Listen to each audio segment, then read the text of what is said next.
Hello, and a very warm welcome back to the Gimme Wrestling Podcast. My name is Ant, and I'm joined today by... the TNA to your WWE. Wow. Wow, you are putting... I don't know if you're putting yourself down or putting me down. I think I'm putting us both down. Probably. If you'd said the AEW to my WWE, I would have been... I'm like the edgier, cooler version. Yeah, absolutely. Cool. Today, we are doing another top 10 list. We enjoy doing these lists, and you guys seem to like them, so we are spitting them out at you. We did this list a long time ago. Yeah, just after the last Takeover Blackpool. Blackpool, yes. Yeah. We've taken a couple of weeks to sort of see how the storylines fill out. They haven't really, have they? No, they haven't really. I mean, all this sort of build up to Niven and Rhea just sort of ended in a okay match. Yep. So sad. We are doing the top 10 NXT UK wrestlers as of right now. Yes. So we're not including the period before. Yeah. So it's between Takeover Blackpool and Takeover Cardiff in a couple of weeks between that. Yeah. Anyway. So this is going to be a really contentious list. We know a lot of you watch our NXT UK stuff, and thank you so much for joining us on this. I hope we don't.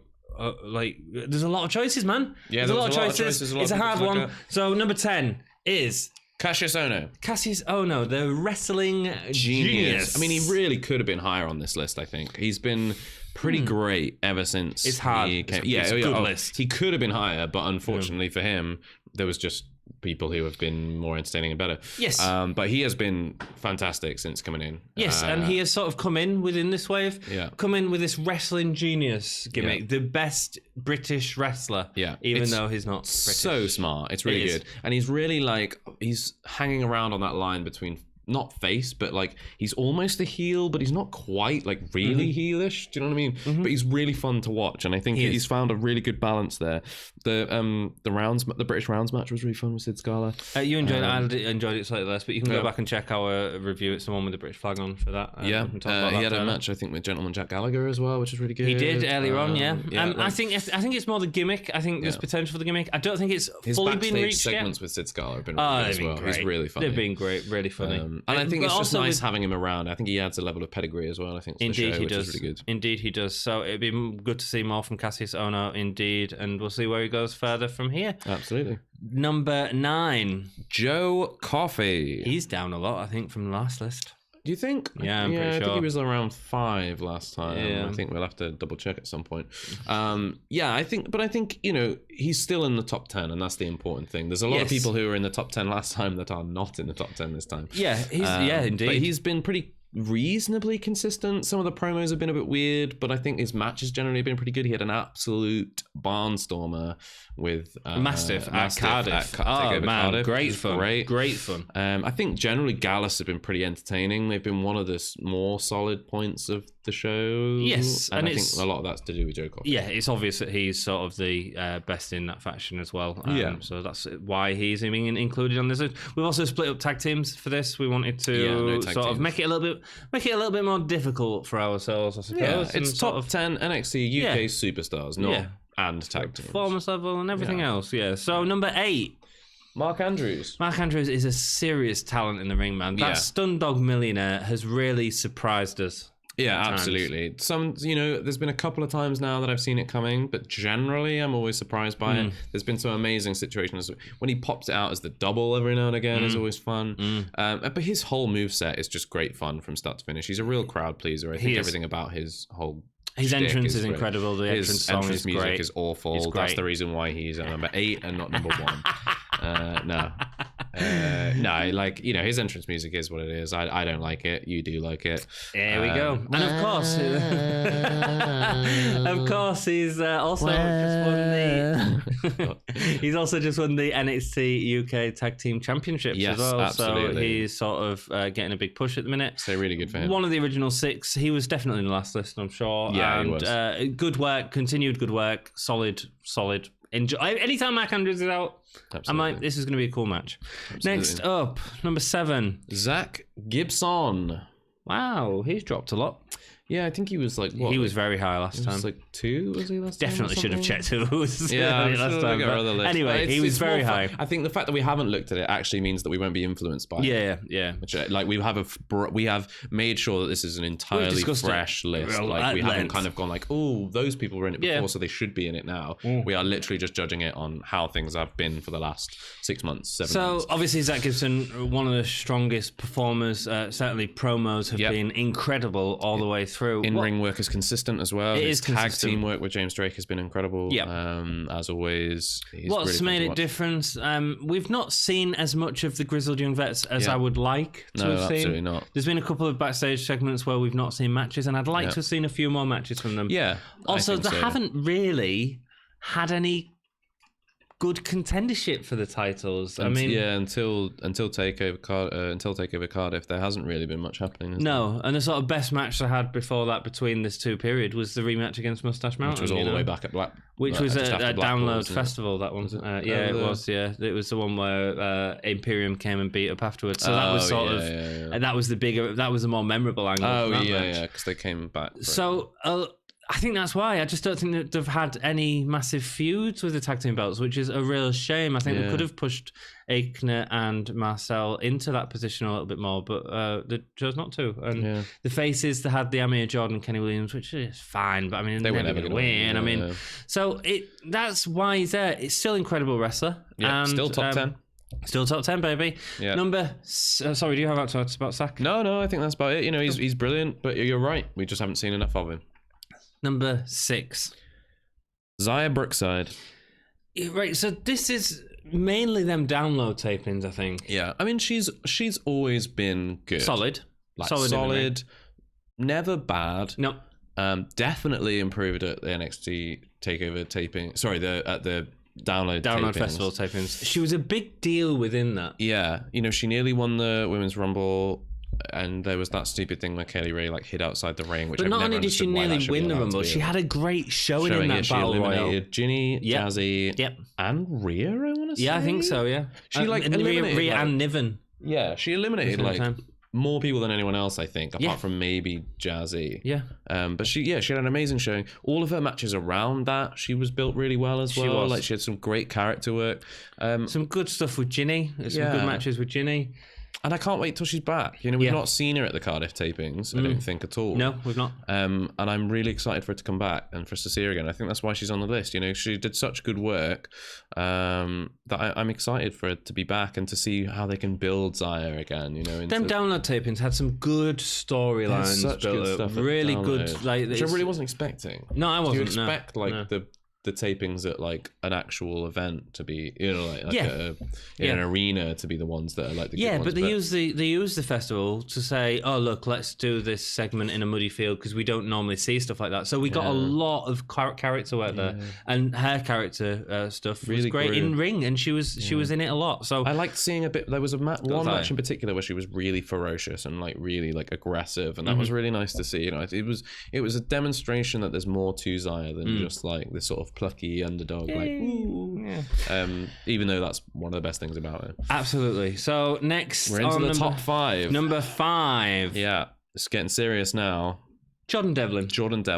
I think not at Takeover Cardiff. No, and he should have been. Yeah. You know, I think he's we've sort of done the same thing to him as WWE is doing to him at the moment, is that we've sort of put him like in the very solid middle spot where like he's like consistent, he's always great, he puts on fantastic matches, he can do a promo really well. With like Ashton Smith, man. Yeah, he put on a great match. A great match with Ashton Smith, which is like getting blood from a stone, you know. You know, he's great. Yes. Like, and his match against Walter was really good as well. Like his match against Alexander Wolf was really good. You know, he's been consistent, and I absolutely agree with him. He does not get the due that he's deserved. Nope. And so for me, Jordan Devlin is not a heel; he's a face, because I absolutely agree with him. I'm pleased that they turned that into a storyline, actually, because it was one of them storylines that makes sense. Absolutely. So that's why Devlin's number 5. Incredible talent, and he, you know, in 6 months' time, 7 months' time, he could be at the top. Hey, the reason he's not at higher isn't any fault of his own. It's because he's not being given that opportunity. Yeah. But then these other 4 guys have really also been given great opportunities and taken great opportunities as well. Absolutely. At number 4. Noam Dar.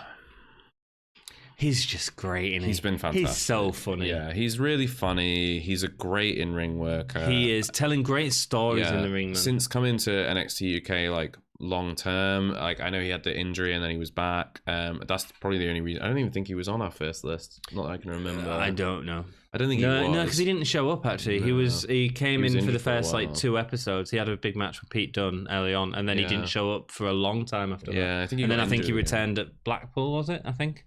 Something like that. Yeah. But yeah, like, you know, we've not seen him for a long while until relatively recently in the build up to Cardiff.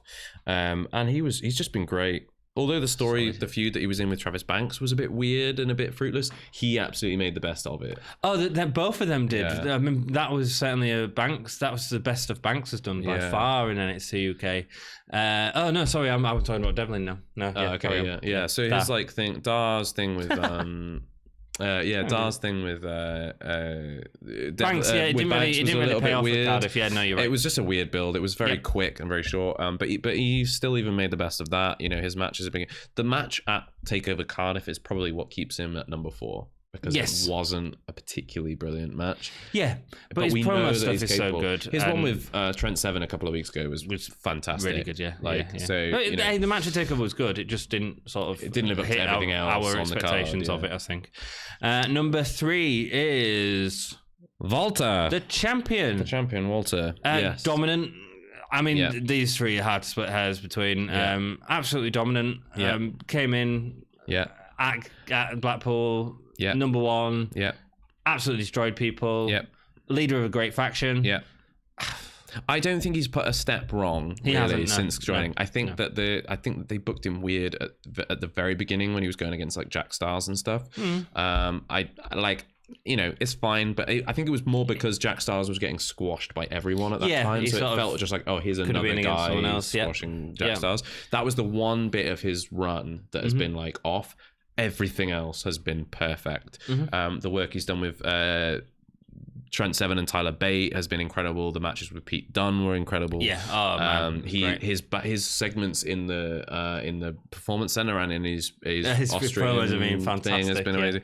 Like the training center in Austria or whatever. Like everything that Walter has touched has turned to gold. And the only reason he is not at number 1 is because there are 2 people who have done the same. And more. Yes, I'd say so. Yeah, I mean, you can split hairs between all 3. Yeah, all 3 of these 3 could have been in any order, really. But I think that he is just edged out by the next 2. He has, and in our opinion, I mean, you might have a different opinion. Write it in the comments below and let us know about it. It'd be great to hear your opinions. Our list. This is our list, and therefore it is law. This is the correct opinion. This is the correct opinion. And number 2. Tyler Bate.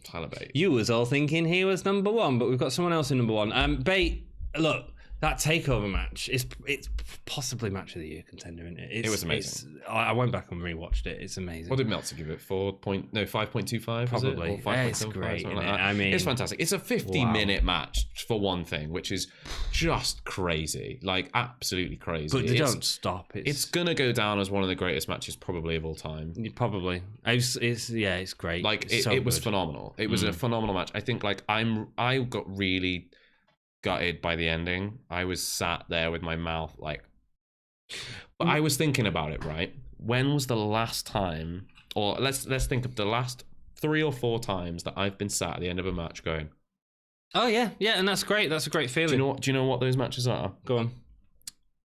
Brock Lesnar beating the Undertaker's undefeated streak. Yeah, big moment. Goldberg beating Brock Lesnar in 16 seconds.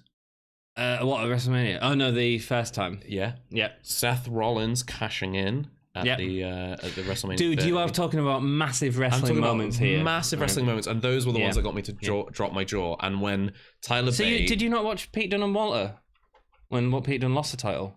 Oh yeah, oh, that would probably be on there as well. Oh man, yeah, I was like, no man, but, I agree. You know, that moment of like Tyler Bate like getting to his feet after a kick out at 1 from the powerbomb, and me being like, come on Tyler, and then just for that clothesline to just kill him. For me, that match, they had the early powerbomb onto the apron, onto the turnbuckle. Yeah. Like, oh no, that really like it could have hurt him. Yeah. So I was a little bit taken out of it, but rewatching it and knowing that no one was hurt, I enjoyed it even more. It's a phenomenal match. So yeah, that's great, and we all did live reactions to that as well. Yeah, not just based on that alone, but Tyler Bates' work has been like his promo work has been improving all of the time.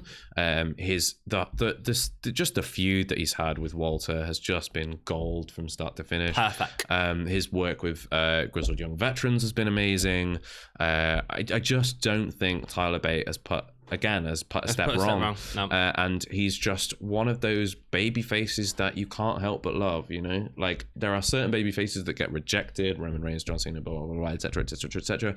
I just don't think you can reject Tyler Bate. I think he's just that, like, he's that big, strong boy that you just love to love. Yeah, absolutely. Absolutely. And I think he's fantastic. And I cannot wait to see what him and Jordan Devlin do in the coming weeks. No, it's going to be good fun. So stick around for our NXT UK review videos for all of the info on that. Yeah, a couple of honourable mentions, I think. Dragunov hasn't done much on TV, but that Cesaro match was phenomenal. I think Dragunov will be on our next list. I think judging by how he's going, he'll definitely be on it. Trajectory. I think we said that last time about Walter. I think on our last list we said Walter hasn't been in long enough, really. Like, all got he won't. No, he only had the Just Stars match. Yeah, but he will. Walter will be on. You know, Dragunov will probably be on our list next time. Look, the women's division, severe lack of sort of Rhea. Yeah, we are Ginny, aware that Kelly nobody Ray has been on from the women. Kelly Ray hasn't got me yet as a heel. I think she needs to do a little bit more heel work. I think the Toni Storm feud was really dull. Yeah, Tony's off this list, man. She was on the list last time, obviously. Yeah. She's clearly not number one. Yeah. She's not number one of both the last lists we've done. No, the women's division for us.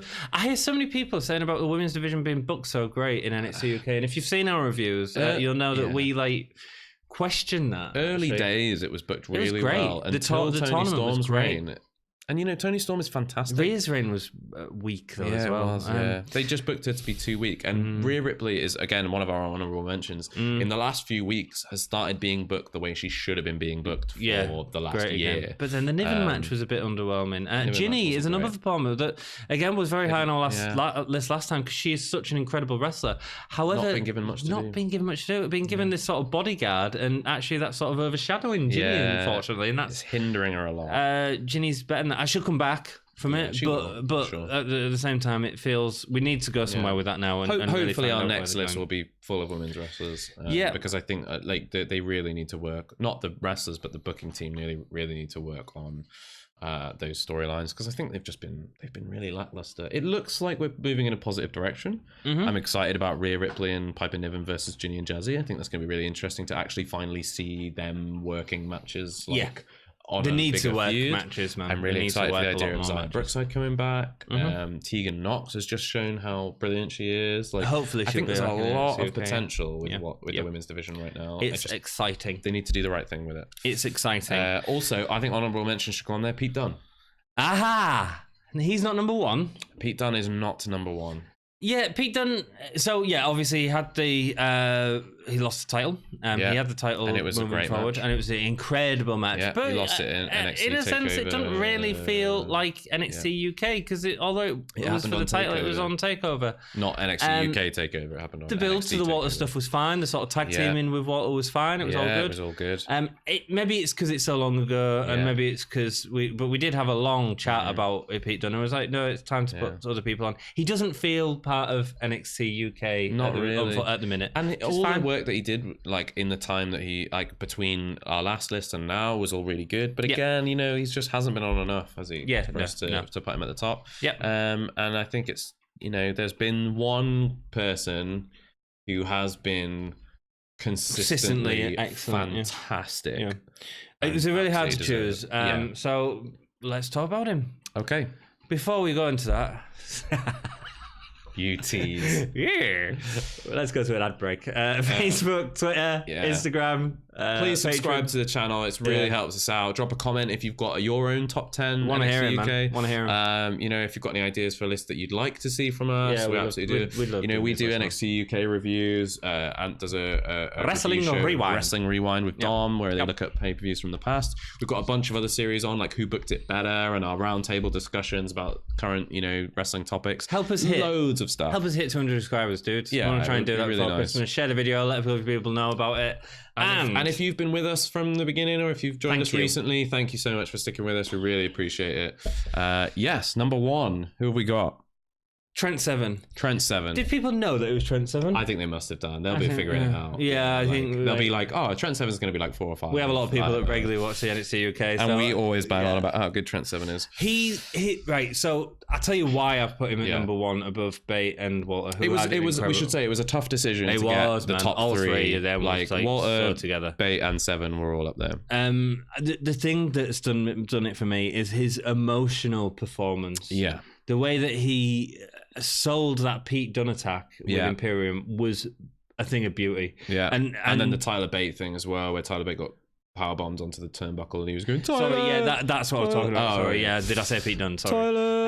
It was beautiful. It was absolutely incredible. And the sort of stuff backstage in terms of the extra stuff. They even made like an episode of that extended episode that they did before Takeover Cardiff, which was him doing a lot of promo work. And again, he so feels like the one that actually made that Walter and Bate feud works so well. He has been the glue in all of this for such a long time. You know, when it was British Strong Style vs Gallus, you know, like he was the glue in that. You know, the Imperium feud, he's been the glue in that. And now him moving on to work with Noam Dar. Both guys amazing at promos, both really good in the ring. That match they had a couple of weeks ago, it was great, unbelievable. But so the thing is, they can do emotion. And they're funny, or he can do serious, and that is such a diverse performer. And he has impressed me so much with that. I think one of my favorite matches of the year, the Dunne Walter match was great. There's other matches that have been great. Sorry, the Bate Walter match. The match Download, I think, is so underrated. Seven versus Walter. I thought it was great. It's brutal. Walter looked like Trent Seven really made you believe that he was fighting, and in the same way that Bate does against Walter in an incredible way, and it just felt great. I just took Walter to the limit as well. He did. And eventually Walter had to put him down, and it was, you know, you felt bad for him. You know, he's just Trent Seven is just so likable. Yeah, so likable. But I also see the potential in him for a turn. That's the great thing about him. I know, man. I think he's going to be so diverse going forward. Like, I think he could do anything with Trent Seven, and he just I think he's been the glue holding the whole show together. He feels like the glue of the top of that card. I'd say. Yeah, that whole feud, which we've been banging on about how great it's been, the one with Tyler Bate, Trent Seven, and Imperium, ever since Pete Dunne lost the title. You know, that feud that's been going on has just been incredible from the very get-go. You lost Pete Dunne, who was consistently putting good matches on NXT UK, consistently the huge storytelling in NXT UK, and you've taken him away from it, and Seven and Bate have been able to sort of make this great. And it's been those 3 guys. It's been Walter, Bate, and Seven at the top of the card who've been creating these amazing stories for the last 4 months. Yes. You know, like that's how long they've been carrying the top of the card, those 3 guys, 4 months. Yeah. And, you know, you've got to give serious credit to them. They're the ones who kept me excited about coming back to NXT UK. So, and Trent Seven is absolutely the glue in all of that. He is. The glue is a very good term. We didn't even come up with that before, but it's a really great way to describe him. Let us know if you agree with us. If you disagree, that's all good, baby. It's wrong. Thank you so much for watching us. Enjoy it. Until next time. Keep it GAHY gay.